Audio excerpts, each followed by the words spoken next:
Good morning, everyone. Thank you for joining us for Online Safety During Distance Learning, Ways to Keep Our Students Safe. Now, I'd like to introduce the speakers, Armina Ahadad, Angelique Cedillo, and Catherine Trujillo with the New Mexico Office of the Attorney General. Good morning, everyone. My name is Catherine Trujillo, and I'm excited to still be able to offer some of the trainings we're doing out of the New Mexico Attorney General's office. Today, we're going to really focus on virtual classroom safety and strategies for our schools. We're going to start with a video introducing cyber safety, and it is from Hector, our Attorney General. Internet crimes against children in New Mexico are real, and when it comes to protecting your children, the New Mexico AG's office and the ICAC unit are on the front lines. I'm New Mexico Attorney General Hector Balderas. There's nowhere to hide for online predators in New Mexico.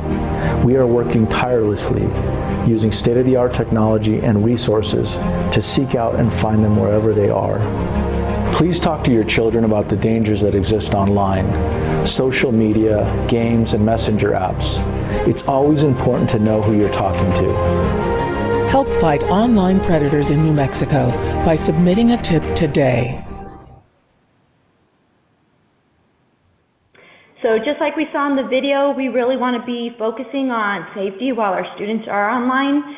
In the virtual classroom, we definitely know it's a different way of teaching. We want to remind our teachers that this is something that they are going to have to reinvent. Teachers have had to completely change the way they're going to teach. Lesson plans, activities, and discussions will look different than they did last fall. Classroom management should be one of the priorities for virtual learning. Just as a physical classroom environment has classroom rules, you do want to set up rules for your students while they are online. So making that clear, just think about the digital environment and what you might have to tweak and create new rules based on the policies that your school puts in place. The next slides are going to help you prepare as teachers more ways to keep the students safe in the virtual classroom. So it's poll time. What virtual classroom platform are you planning to use? Do you use Zoom, Google Meet, Hangouts, Google Classroom, Canvas, Microsoft Teams, or other? Please specify in the chat box. And as you guys answer this poll question that we have put out for you, we know that this is new to all of us. This is, very new. Me and Kathy are former educators, so we know that there's a big learning curve for all of us. And we also have students still in school, so we're still having to do the at-home learning with our kids too. So as we've seen from the poll, we could see that a lot of you guys use Google Classroom, Google Meet, those kind of things, which we're really excited to see. Here at the AG's office, we've heard plenty of good things about Google Classroom and Google Meet. So again, we want you guys to set expectations. Have a digital learning plan in place. Be ready to send out to parents, to caregivers, so that they know what to expect and they know that they can be comfortable with the rules. Include roles and responsibilities for your students, teachers, parents. Clear terminology for online learning, attendance for online learning, interactive expectations, content and timelines, assessment and progress monitoring that will be used to measure their learning. Give specifics to the learning experience expectations, and get parents and caregivers involved by educating them on how you and their children will be using the online platform, and being open to having it at all times, because again, like I said earlier, this is a learning curve for all of us, and we're all trying to learn how to, what works best for our students, what works best for the educator, and how we can work collaboratively as a team. So to continue what those expectations will be, really think about some of these questions we're going to ask. Will your district or the school be allowed video for children or just the teacher? Teachers should be professionally, appropriately dressed, and students should be dressed appropriately per that school dress code. Create a positive learning environment from the first day of virtual learning. Remind students that those school classroom technology rules apply to the virtual classroom, just like in the physical classroom. No taking or posting images, video of classmates and instructors to the web, or posting those on social media without permission. Have rules known that support online classroom management. And there's a really good link here that Jamie's going to share, and it's a YouTube video where you can kind of create your own classroom rules and turn it into a YouTube video that you can share day one. So, minimizing distractions. We know that this is so hard for all of us because, you know, there's something that happens, or, you know, we have maybe our own child who's hungry and wants to say it a million times, but minimize distractions. When using technology like Zoom, set up chat perimeters, consider allowing public chatting only instead of allowing students to chat privately. Best practices is never texting students one-on-one. Try to continue using your school's communication platform. If you must send a text, send a group text and include their parents in the communication. Use text platforms and apps like Remind, GroupMe, and BandThat. Parents, students, and teachers have all their personal phone numbers privately. For school administrators, make sure that your IT team heightens security. This is really important. On the digital platforms and that they heighten security for student devices you will be using for the online teaching and student learning. This will help reduce hacks into the online classes. And if your school doesn't have internet use policies in place that are specific to the staff, students, and families, this would be the time to create them and make your network aware of them. The question just asked, where can we get the recording later? I believe that they will be sharing it at the end of the meeting. Minimizing distractions continued. Remind students to cover their laptop or computer camera when they are not using it for class. Make sure there is clear policy on screen sharing and recording the lessons. When creating digital learning plans for remote work for students, know those online resources and links you're sharing with your students. When you can, create your own content and share PDFs so students aren't being brought out of your school's online system. And that's a really good minimizing distractions. You don't want your students to have a link that you want them to click on during the lesson where they're going to leave that platform and enter a different one.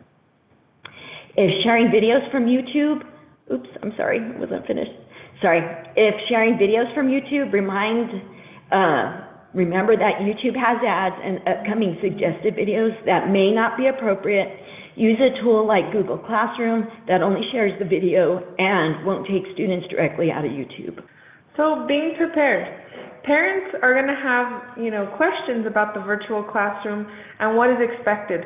Make sure that, to be prepared to answer the questions, or if you aren't sure of the questions, that you'll answer them and get back to them.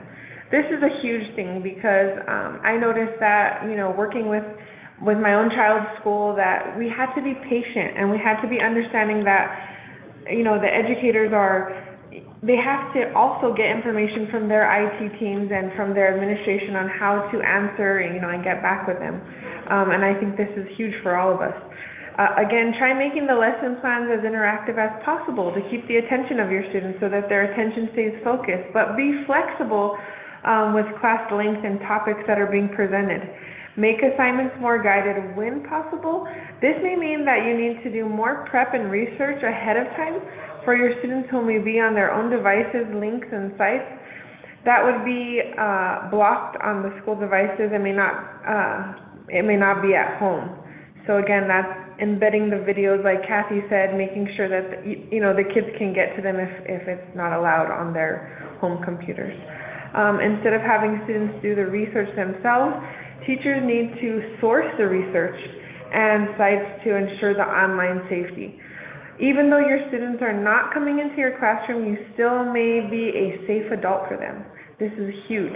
And if you suspect abuse of a student, you need to make sure that you reach out and disclose the abuse. Be prepared to report it and respond. As a teacher, you are a mandated reporter and are legally responsible for reporting suspected or to disclose about any abuse you might be aware of. Also make sure that you're aware of the school's reporting policies, the know-how, who to report the abuse to, and be prepared to support the children.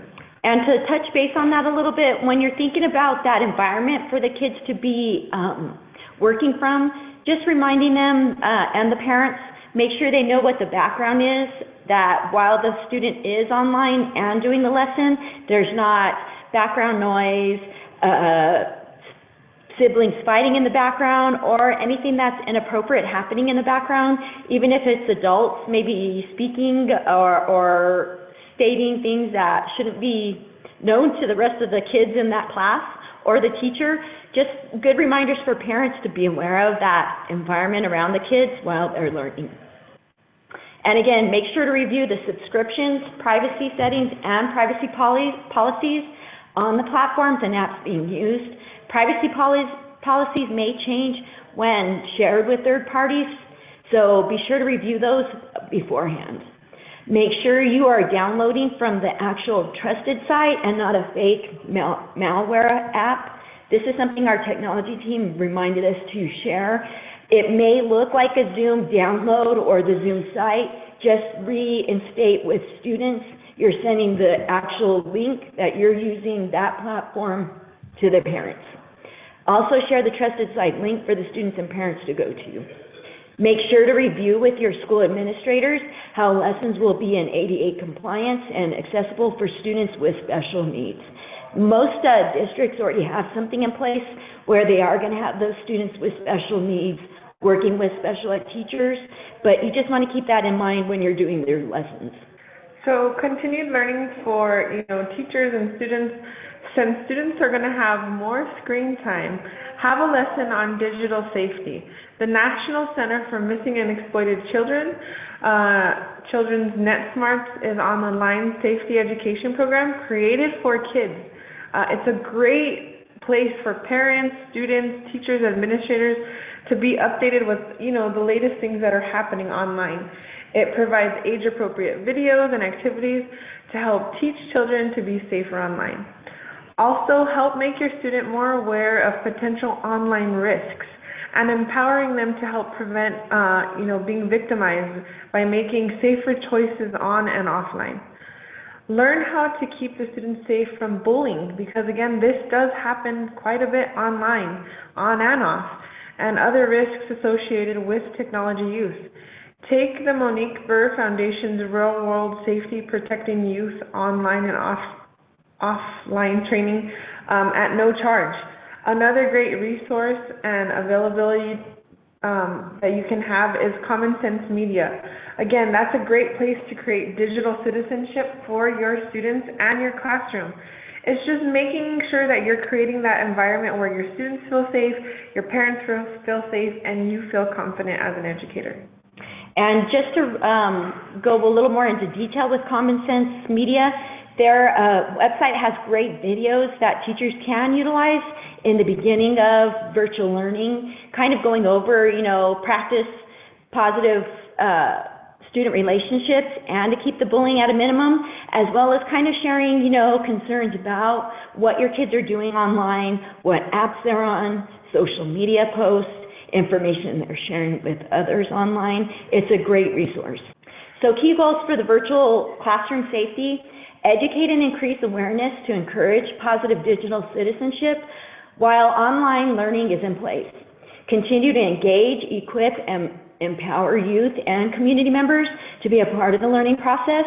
Create safer schools and communities through prevention and early intervention with online safety protocols known. Enhance efforts to assist with cultivating positive cultures and climate.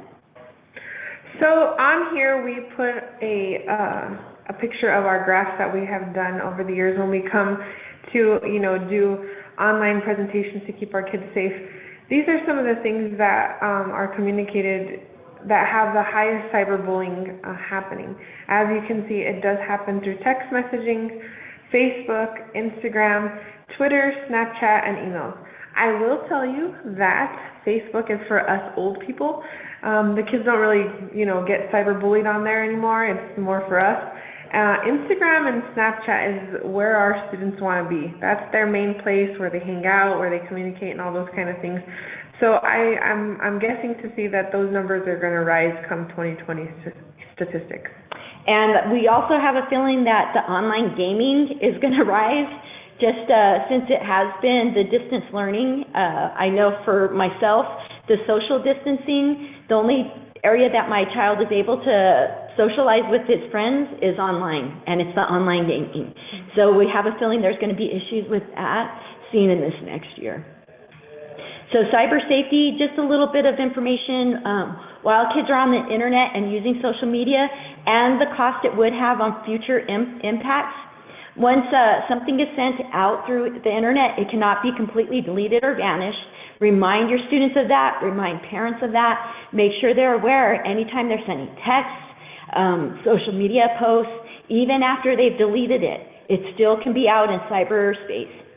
Think of your current social media you have, what personal information is on it, and who has access to it. Future employers use this as a reference card and as their online resume. So we really want to remind our students, even the ones that are starting to use the smartphones as early as kindergarten. I know as an administrator, I was dealing with that on site, kids as early as kindergarten having the smartphones. So cyber safety, what personal information do kids have on their social media and who has access to it? So we want to make sure, you know, TMI, we don't want to be sharing our full names or addresses, even where we go to school. And also that future employers do use social media as a reference and as your online resume. So we just want to make sure that we are paying attention to that. So these are, I think, 3 graphics that they put together on what parents need to know. It's a little hard to see, but I'm sure we'll have the slides available to you at the end of this presentation. And these are just 7 questions to help parents start a conversation with their children about online safety.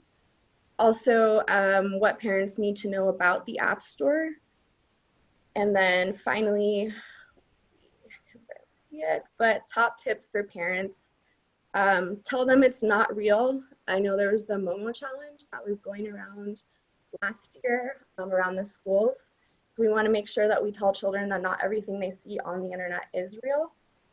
Be present with them, talk regularly with your child, and then make sure that parents are paying attention to the device settings and the parental control. Okay, so we have a few more. Again, talking about online bullying. We know that cyberbullying is a big problem in our schools. And now that they're going to be online more, I suspect that that's actually going to rise.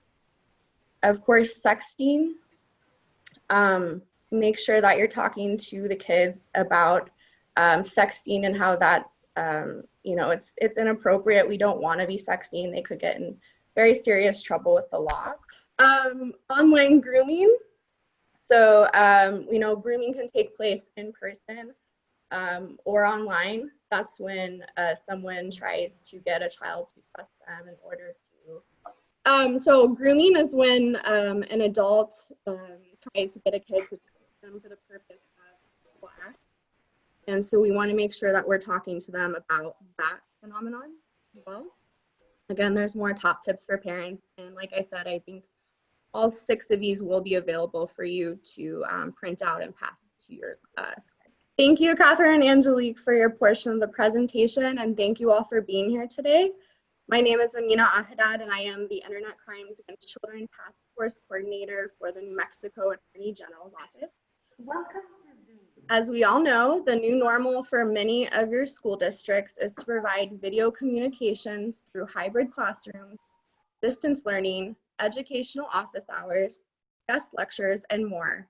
And now with the governor's announcement last week, we know that there will only be online classes allowed until after Labor Day.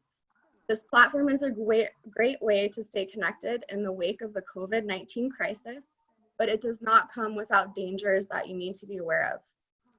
Due to COVID-19, one of the more popular video communications platforms, Zoom, went from 10 million users to 300 million users per day within a matter of months. Weeks into the pandemic in the United States, the FBI issued a nationwide press release warning of what it calls video teleconferencing capability hijacking, or the term that you may be more familiar with, Zoom bombing.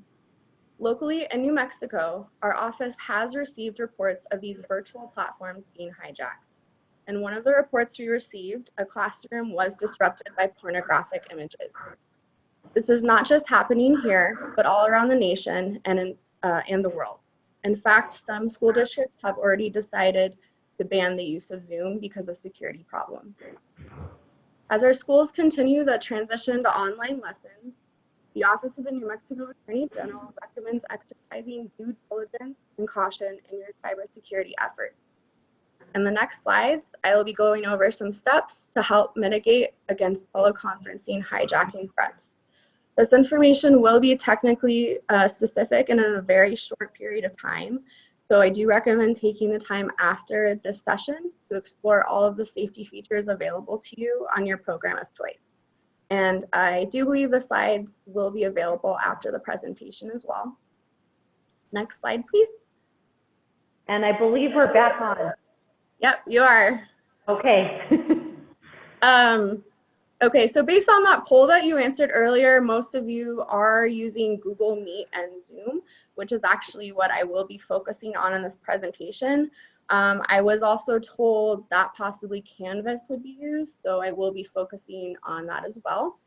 It is likely that as other platforms become more popular, hijackers will switch to those platforms. So it's important to implement these security measures in general to help protect you in your class. So Zoom bombing, what is it? Zoom bombing is when someone hijacks a session by displaying inappropriate material using their video camera or share screen function, or by typing inappropriate words into the chat box. Even though Zoom is in the title, this can be done via any teleconferencing platform. Hijacking can occur on Google Classroom, Microsoft Teams, Skype, WebEx, etc. Zoom was just the first one found to have security issues, so hence the name Zoom bombing. In the more recent months, Zoom bombers have actually started to use social media platforms like Twitter, TikTok, and Discord to find each other, organize, and share virtual meeting links where they can possibly carry out an attack. Some people, including students, will actually pay them to hijack a session. So in essence, these people are running businesses that are devoted solely to Zoom bombing, and some of them are making a profit off of Zoom. So who are the culprits? Many of them are bored kids. They could be students of yours who are hoping to disrupt class, get out of a test, or gain social points with their peers. But some of them are foreign entities, and in some cases, online predators who are hoping to maximize shock value by displaying these horrific images and ultimately to dehumanize their victims. So what are some examples of Zoom bombing? Well, the hijacking can come in the form of childish pranks, such as making loud, funny noises, or sometimes kids will hold up signs of anatomical body parts. There's also more serious forms of harassment, such as racist taunts or the displaying of child exploitation images. For example, here are some headlines from around the nation. A Newington temple endures anti-Semitic Zoom bomb during online service. Zoom bombing brings porn, racial slurs, and more to Lehigh Valley government meetings. So you can see that no one is immune to these sorts of attacks. You can even see that Arnold Schwarzenegger was a victim himself. Sometimes the culprit will record the attack using desktop recording tools or live streaming apps and then post it online on YouTube or TikTok for others to see. This ultimately leads to further embarrassment and can infringe on you and your students' privacy rights. If the full names of your students are displayed on these video conferencing sessions, that could lead to other issues down the road, such as which is the sharing of personal and private information about someone on the internet for all to see and to use at their discretion. So this is why we really recommend that you do not have the full names of your students displayed during the virtual classroom session. Next slide. So now we're going to delve into the more technical part of the presentation and go over specific safety settings that you can activate. Some of these settings you may already know about, some of them you may not. Like I mentioned earlier, last week I found out that PED is recommending using Canvas as your main virtual classroom platform. I myself used Canvas back in college, but it's come a long way since then. Now there's video conferencing and chatting capabilities, but it is a very centralized system that I believe requires prior registration that's usually set up by school administration itself. And so far, knock on wood, I haven't heard of any reports of Canvas being hijacked. And in fact, Canvas says that they have not had a security issue in 7 years. But I have heard reports of scam accounts or fake users that are actually requesting access to students' accounts so that they can use the unlimited Google file storage that comes with Canvas for possibly nefarious reasons. So that's something you may want to watch out for. So video conferencing capabilities are available within Canvas, but you can also link to an outside program like Zoom or Google Meet. I'm not sure what PED will be recommending for that, whether they'll solely use Canvas or if you'll be able to use Zoom, Google Meet. It looks like many of you will be able to. But for the meantime, here are some settings that will be of interest to you. Number one, when you're video conferencing, you can mute users. This is recommended so students or unwanted guests cannot disrupt class. You can lock the viewer's capabilities to send public and private chat messages. You may not want these turned on if you're concerned about private chatting between students during the class time, or for students to be able to disrupt class by typing inappropriate messages into the chat box. Number three, you can of course remove individual users. If someone is disrupting class or if there's someone there that shouldn't be there, you can remove them individually from the session and they will not be able to get back into that class session for that time. Number four, you do have the ability to clear the public chat. Let's say that a student or an unknown person has typed something inappropriate into the public chat and you need to clear it to get it off the screen. You can use this feature to do so. Again, since our office has not received any reports of hijacking within Canvas, which is pending, and nationwide, I have not come across any reports of that happening. I am confident that Canvas will be a safe program for virtual schooling on. If any of you have come across an issue with Canvas, maybe let me know in the chat box. I would love to hear from you. Next slide. Okay, so next up is Zoom, which is the most popular teleconferencing program, but also the program where the phenomenon of Zoom bombing was born. Here are the main safety tips to keep in mind. Number one, generate your meeting ID automatically. When you're setting up the meeting, you want to make sure that you're choosing the option to generate it automatically rather than having your personal meeting ID. The personal meeting ID is a number that's specific to you and it's the same number each time. So we actually want to randomize the meeting ID, so then it makes it harder for a random person to enter into. Number two, make sure the option for a mandatory password is turned on. I believe with the latest version of Zoom, that is the default setting. Number three, under advanced options, make sure that you're selecting enable waiting room. This safety setting will be your best friend.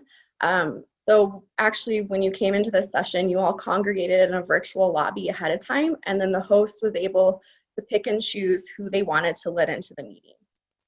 So really, this allows you full control over who's in your classroom. And so, like I said, this is the one option out of all of these that I would definitely make sure you're doing.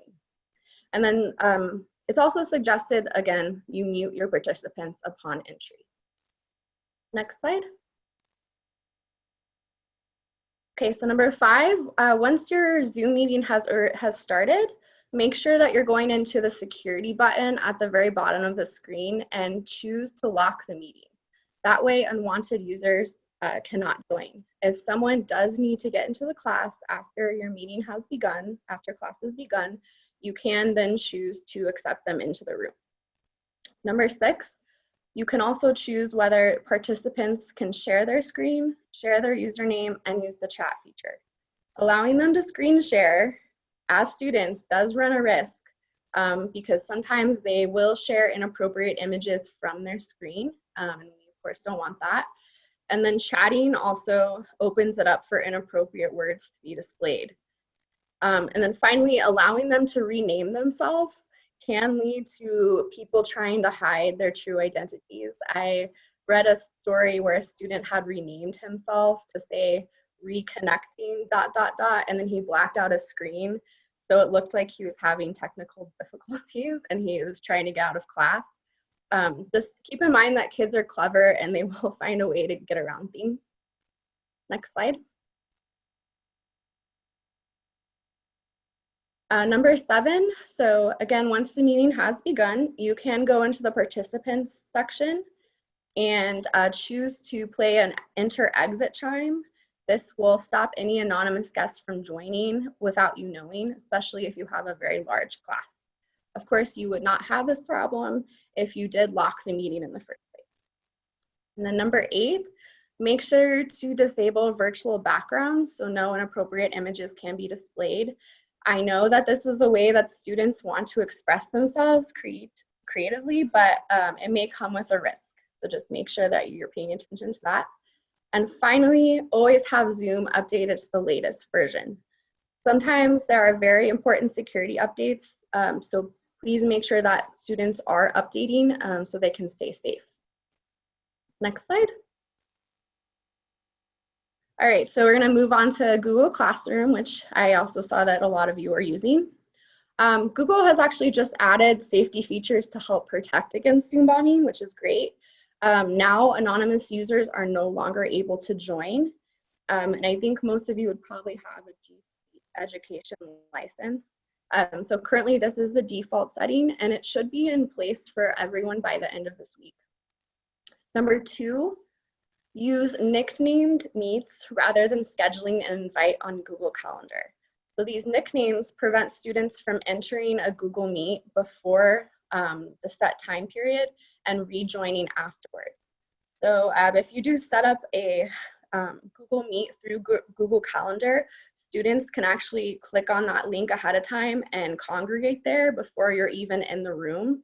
And that, that's if you take off that option, it protects against the congregation of students to have a space to possibly cyberbully each other or talk about inappropriate material. And then number 3, if you do decide to use Google Calendar to schedule your Google Meet, make sure that you are paying attention to those permissions on the right-hand side. So we want to make sure that we're not allowing the guests to be the ability to be able to invite others. So these are general safety tips. No matter what program you're using, these tips are especially important to use, and I would say mandatory for everyone if you want to keep you and your classroom safe. The most important tip of all is not to post any classroom or meeting link publicly. This would include on social media, such as the school website, blog posts, online forums, or email lists with wide distribution. Please only provide the link with the people that you know are coming to the meeting or class. If it's an open meeting, for example, with parents, you can ask them to register ahead of time and then provide them with the link. Second, if you are going to be recording a session, please make sure that the students and the parents know that you are going to be recording the session ahead of time. It's just common courtesy. And then 3, if you do decide to take a screenshot of the class and share it, please make sure that all personal identifying information is redacted, such as the names, URLs, personal meeting IDs, or faces of students who have not signed a privacy waiver. Finally, as I mentioned, ensure that everyone is updated to the latest version of the program. Next slide. So is there a way to identify the culprits? So let's say you do have an instance of Zoom bombing in your class. Is there a way to identify the person or persons? So the short answer is yes. There are ways to capture the IP address of the hijacker, but it would be best to leave this to law enforcement or ask for the help of your IT division. You already have enough on your plate as it is, so please let us do the work. And you can report users within the program. So let's say there's somebody does disrupt your class. You can report that within the program you're using, and it will send all of their information to Zoom, Google, and Canvas automatically. And then they'll go from there to suspend the account of the perpetrator. If it is a much more serious instance, for example, child exploitation images or videos have been displayed, please immediately shut out of the teleconferencing session by ending it and closing all of the windows. And then please delete any recording that you may have of the session, because legally that could be interpreted as possessing child pornography. And then please contact our office or local law enforcement. We don't need the recording to continue with the investigation. We can get it other ways. We just don't want you all to be in trouble for having that recording in your possession. Perpetrators could potentially be charged with the same laws that punish hacking and harassment. I did hear of a case in Connecticut where a teenager was arrested for Zoom bombing, and they did charge him with committing computer crimes and breaching the peace. So here's some resources. As I mentioned, this information was very technical. So if you want to learn more or freshen up on the information, I believe our slides will be available to you at the end. But here's some other resources that will be helpful. The first is Common Sense Education, which Catherine and Angelique already mentioned in their presentation. It's a great resource, and I pretty much use it every week to stay on top of current education trends and technology trends. And then YouTube is going to be a wonderful resource. So you can follow along in the videos, and takes you step by step on how to implement these settings. And one that I found useful is called Teachers Tech. And then, of course, Canvas, Zoom, Google Meet, Microsoft Teams, they all have their own forums and help pages online. And then another one I use is edweb.net. That also has great teacher forums, and you can sign up to get emails in your inbox every morning. Hi, I have a question. Sure, go ahead. My name's Michelle. And the question is that our school last year used YouTube a lot to make videos and put them on Class Dojo and in different settings. But I noticed that many of the videos were not on a private channel. Is there some more information about how to use YouTube to create videos that's safe, so it's not viewed by everyone? So if you are utilizing YouTube, you can embed it into your Google Classroom. And when you do that, it won't take the children out of that actual platform. It'll be the resource that they can only watch in that platform. Because the huge thing we're seeing is if kids are on YouTube, there will be an ad that'll pop up right after they finish watching that video, and it might be inappropriate content. And as far as I know, there isn't a way to make a private YouTube channel. Anything on YouTube is public for everyone to view. So I wonder if there's a different platform you guys could use to create videos that would be more private. But as far as I know, there's no private way to make YouTube videos. You know, also what we can do is we can go back, and this was a question we were talking about within our office with our information director. So if you want to give Jimmy your information, we can go back and ask them a question about this, because for my own son personally, they used to do it where they had to answer a question and record themselves daily. And I believe the teacher got rid of these on a daily basis so that they weren't stacking up and being saved and stored somewhere. But we can always get back to you, with something that would be foolproof safe. I know. And again, I know there's go ahead. Sorry, I know there's a way to make it private, so then you have to send a link. But it would be good to have that as like a general information, how we can do that consistently, so that we're not just putting videos out there, for everyone to see and access. Right. And we'll definitely bring some of these questions back to our IT team. And hopefully we have everybody that participated in this presentation, your contact, to send out a group reply to those questions. Thank you.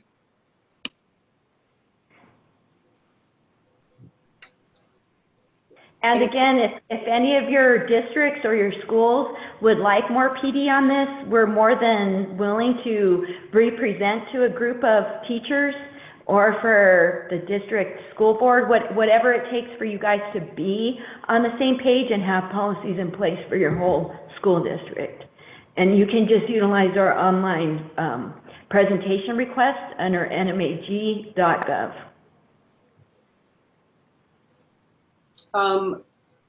We do have a comment in the chat box that says our district is saving the recorded teacher sessions on a safe server. Does that seem like that's an all right thing to do? Yes. Yes. Okay. And Catherine, you're also, your office also can provide cyber safety to students as well. Is that correct? Yes. And we've already utilized quite a few online presentations with some of our college educators. We would love to do it for, if teachers request us to do an online safety and bully prevention presentation, we can do that as well. And there is a question here that says, is there someone to contact to do PD? You just mentioned a form on your website? Yes, so if you go into the NMAG.gov website, there will be a presenter's request where you can go in and put in information of what presentation you're looking for, topics, the focus of the presentation. Okay, I just put that website in the chat box. And we can give this presentation well with us three, and like everybody, we'll work out the kinks with the audio disconnect. Yeah, and I am more than happy to tailor my presentation to the specific program that you're using, whether it's Zoom, Google Classroom, or Canvas, and then I can go more in depth on each of those. Oh, that's a great offer. That's wonderful. All right, does anybody else in the audience have any questions or comments, worries about their virtual classrooms? And again, if you're really interested in trying to do that digital safety and lessons, go to commonsensemedia.org. They have great videos and lesson plans that you can utilize. And all those, whenever we got disconnected and, can you hear us? Yes. Okay. Whenever we got disconnected earlier and Amina picked up for us, thank you by the way, all those flyers and informational, brochures are there on Common Sense. No, National Online Safety, and that's a huge resource for parents. They can actually sign in and request for weekly information, and they'll get it every Wednesday. And it's good to just have for your schools or your school districts because it reminds you of all the dangers that are online, especially now that we're having so much screen time. And it is up to date, so anything that they've experienced with the virtual learning and distance learning, they're uploading resources for that. Great, thank you. Does your office provide professional development to schools in other safety areas besides cyber safety? Yes, we do. Safe and healthy relationships. We also do suicide prevention, the bully prevention. I think one of the big ones that we do is like a grooming one to, remind our parents and our educators that grooming exists online, and that can go into another scarier part, which is human trafficking. And we do provide the human trafficking one too. Those are great presentations. I've seen them. We do have a question in the chat. The question is, should there be more than one adult present during a virtual class?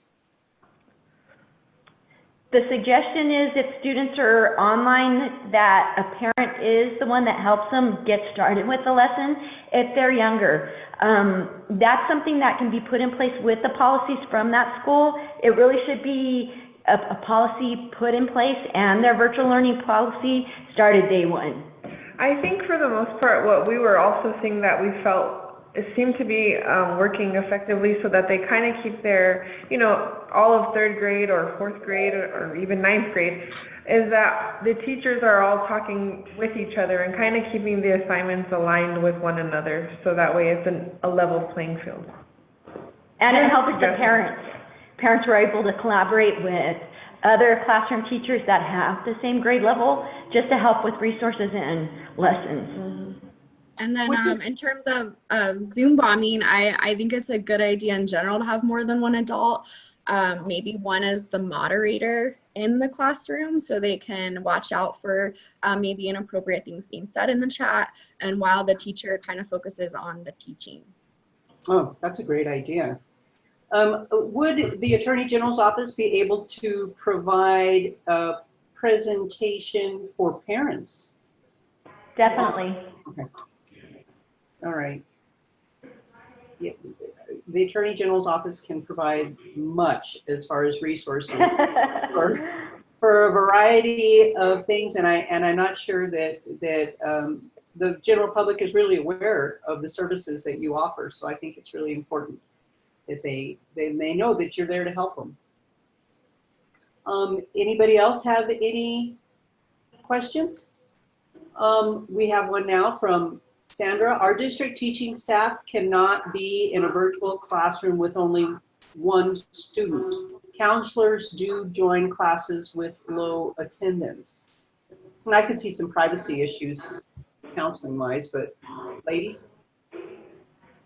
I believe that, again, that's going to be the policies of the district, but if you're doing one-on-one, I know that there's a couple of districts that will be doing the one-on-one for special needs individual students. Again, make sure your district has that policy in place and you, the teacher or administrator, know of it. Okay, and we were asked to repeat the question. The question was, our district teaching staff cannot be in a virtual classroom with only one student. Counselors join classes with low attendance. And then another comment was, there is no counseling going on during this time, only as an additional staff member. All right, thank you for clarifying that. And that's a good recommendation. Like we shared, there shouldn't be any one-on-one happening unless it is something required for special needs students. Right. I can definitely see that that this kind of safety and privacy, but also the etiquette, it could be definitely part of a social and emotional learning environment. You know, right. The respect for yourself and respect for others, taking responsibility and so forth. This can definitely be embedded in setting up your classroom routines for a virtual classroom. If you do find yourself a victim of Zoom bombing, or if you want to get a hold of us for any reason, we are here for you. You can call our office directly at 505-717-3500. We will talk to you. You can also file a report with the National Center for Missing and Exploited Children. They have a cyber tip line. You can go online and file a report at cybertipline.com, or by calling that number. And then, you know, of course, if you see something, please say something. That's the same thing we always say. You see something, you say something, give us a call. We're always here to help you. This is what we do. We serve the citizens of New Mexico, and we love coming out to work with you guys.